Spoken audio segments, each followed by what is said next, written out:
Hi guys, today we're going to react to Burnout by The Warning. This is the Buy Me a Coffee request from Dan W60. Thank you, Dan, for yet another request. Much appreciated. Thank you, Dan. As always, we appreciate the ongoing support.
I love these 90s style music videos from The Warning. Their showmanship is immensely pleasurable. I love at the beginning when Paulina collapsed on the drums. You could tell that she didn't want to damage the drum, so she gently collapsed on it with her head. It's like a respect for the instrument. The entire music video, I think, is parodying what's going on with American Idol, looking for new talents. In it, they're trying to possibly assemble a band or expand their band.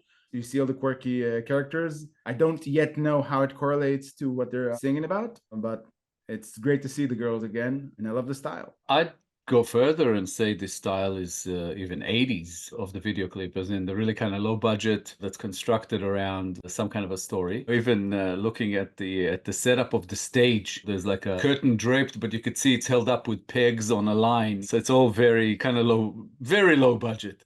Yeah. Look on purpose. But yeah, it looks like the girls are having so much fun that it's so contagious. And earlier in the song, it kind of reminded me of like a White Stripes kind of style, distortion in the sound and in the vocals made it kind of reminiscent of that. And then it went into something that's a bit maybe more updated kind of pop rock sound. I like that the sound of the song and the look of the video says something about the girls trying to have a good time. I think it's a criticism at idol culture altogether, not so much just American Idol or something like that. And I'm not sure if they're trying to build a band or they're pretending to be the idol judges in an idol type competition. So like you said, we'll see as we get deeper. But yeah, as always, they sound great. They look fantastic. It's another awesome Warning song. I really like it. It also hints with the fact that they put wanted posters on Daniela, I think on all three, but I can't really remember right now. In it, they're saying they're not in the competition to be the next whatever idol public favorite. They're building themselves. From what we know about the band, they made themselves. They're not trying to be a part of such and such musical community that has to do with the mainstream pop music, but they have their own brand. I think in the beginning, the wanted posters, there was actually something that came with it, something like "Do you look like me?" or something like that. Yeah. I think the hint there is that they're saying maybe others are now trying to copy them, like going on to idol shows, playing similar styles, looking similarly, and all the rest of it, or that the idol shows themselves are looking for people who look like other bands. So there's like no originality. It's like they're always looking for someone who looks like someone. Give us the Warning or the new someone else, not a new person altogether, a new identity, a new style. Just give us more of the same. And I think that's the criticism, which goes along with, you're just a burnout, because if you go through these types of shows and whatever to get somewhere, you're just a fame hound. you're not really an artist. You're not really looking to create art. You're looking to be famous. So you'll burn out sooner or later. I think maybe that's where it's going, but I'm not 100% sure yet. Yeah, I'm not sure either, but it does feel like the concept of art in music means that there's no room for rinse and repeat. I think that correlates with the criticism you mentioned.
Sí, ¿tu nombre? ¿Y de qué Me vienes? llamo Daniela. Hola, yo me llamo Ale. Yo soy César. Vengo de Ale. Pau. Vengo de Pau, como de un concierto.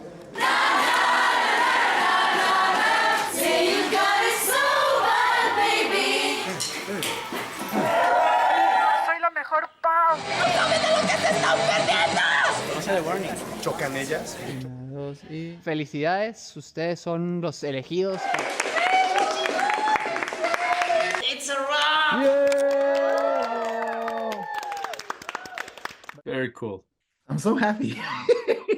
They were trying to like find their replacements, and they recruited a dude to play Daniela. Yeah. Mustachioed Daniela. I like Yeah. it. The song, again, amazing, fantastic rock song. They do their thing. They're always fantastic.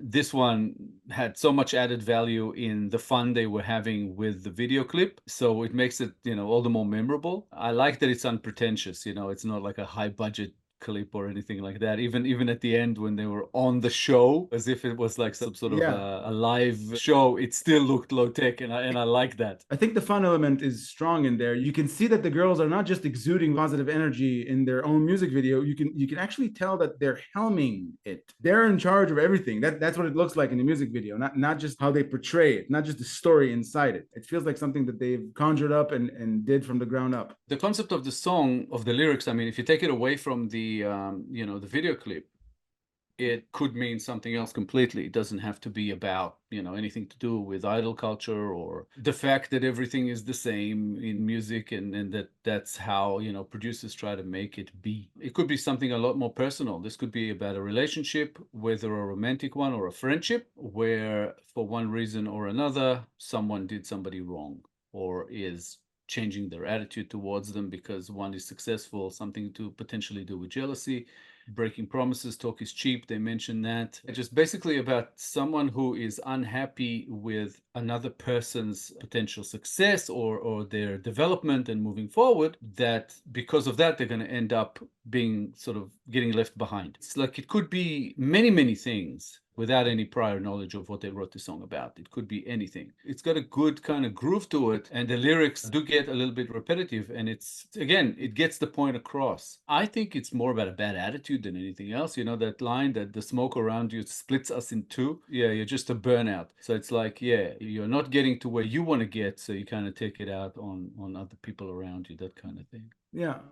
I think I took it to someplace slightly different. Again, it's subjective interpretation. I don't know if that's what they meant, but knowing that their material often has a lot of social commentary and the way they perceive the world is much more mature than their biological age, I think the song hints at the fact that they have to always be firstly on point. They have to always think about interesting concepts to infuse with their music, what they sing about, and at the same time be very careful not to be tempted with giving the public what they want as some sort of a mainstream churning machine that makes hits, because it is tempting to get to that next step, to get even more success with giving the subject matter a backseat for things that are more socially acceptable to enjoy in music. It's a difficult path that they've taken upon themselves in keeping their authenticity on point. That's what I got from the lyrics. There's a verse there that you read part of it. So you've got it all so bad, baby. Yeah, that's all you talk about. There ain't even a spark inside you left, nothing to put out. The smoke around you splits us in two. You're just a burnout. In my mind, this verse means that when you stop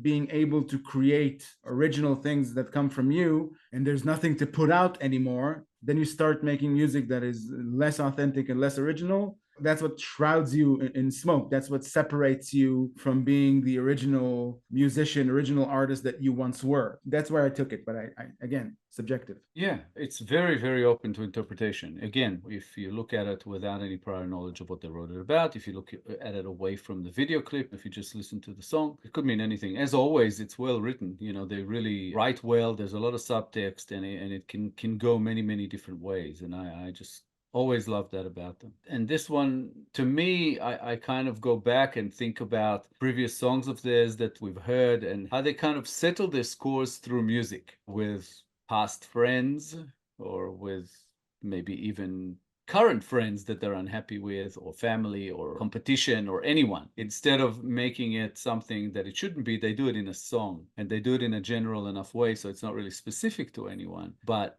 they get out their kind of frustrations with the situation. I think they're doing that here as well. But again, they're having fun with it, which is, to me, always a commendable thing. But yes, some fantastic lines, you know, here about, you know, bad decisions and where you might end up if you go a certain way. It could as well just be some kind of a cautionary tale. But again, you know, the Warning, always fantastic. They always sound so freaking awesome. And like I always say, they have all the tools for world domination. And I think that's where they're headed. Yeah, when you think about it, it does relate to their settling the score through music, because when you think about their lives and what we know about them, I'm guessing they practice music forever since they remember themselves. But when you think about the time that they decided to go on this journey and start a band, they were in their mid-teens. So think about how society or the people around them would have reacted to hearing three teenagers go, we want to start a band and become professional musicians. Think about the general, what would people think at hearing something like that? Would they be supportive, or would they be, no, get a real job, you don't know what it's like, da da da. So I think there's a lot of baggage there, probably. But not get a real job, but maybe stay in school or whatever it is, you know, at that age. But I think there were both. I think there were some people who were supporting and some who weren't. And it probably wasn't who they expected.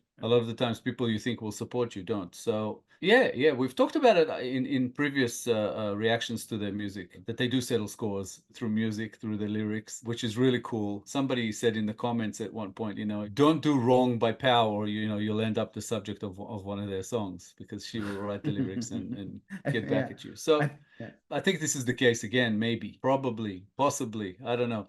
But again, it doesn't matter. It's another awesome experience, you know, with another awesome The Warning song. So yeah, fantastic. Yeah, beautiful. Loved it. Thank you, Dan W60, for another awesome request, or also for taking us back to The Warning. We've kind of taken a short break from covering them for a little while. So it's good to be back. It's good to hear them again. And yeah, please keep it coming. Thanks again for all the support. Yeah, thanks, Dan, for another The Warning request. We loved every second of it. We enjoy reacting to The Warning always, and we also enjoy reacting to each and every one of your requests. Please, more. If you enjoyed this episode, guys, please be sure to like, subscribe, comment, and click the little bell icon so you get notified on all our future videos. If you have a request you'd like bumped up the line, please make it through Buy Me a Coffee. All contributions are, of course, very much appreciated. Thank you all for sticking with us. Thank you all for your time. As always, our The Warning playlist should be popping up on the screen anytime around now. So please click it, check them out. Let us know what you think. Thank you, as always, for all the support, guys. We appreciate it oh so much. We'll be back in a couple of days with a new episode, and we hope to see you all then. Thanks again, guys. Bye for now. Bye, guys.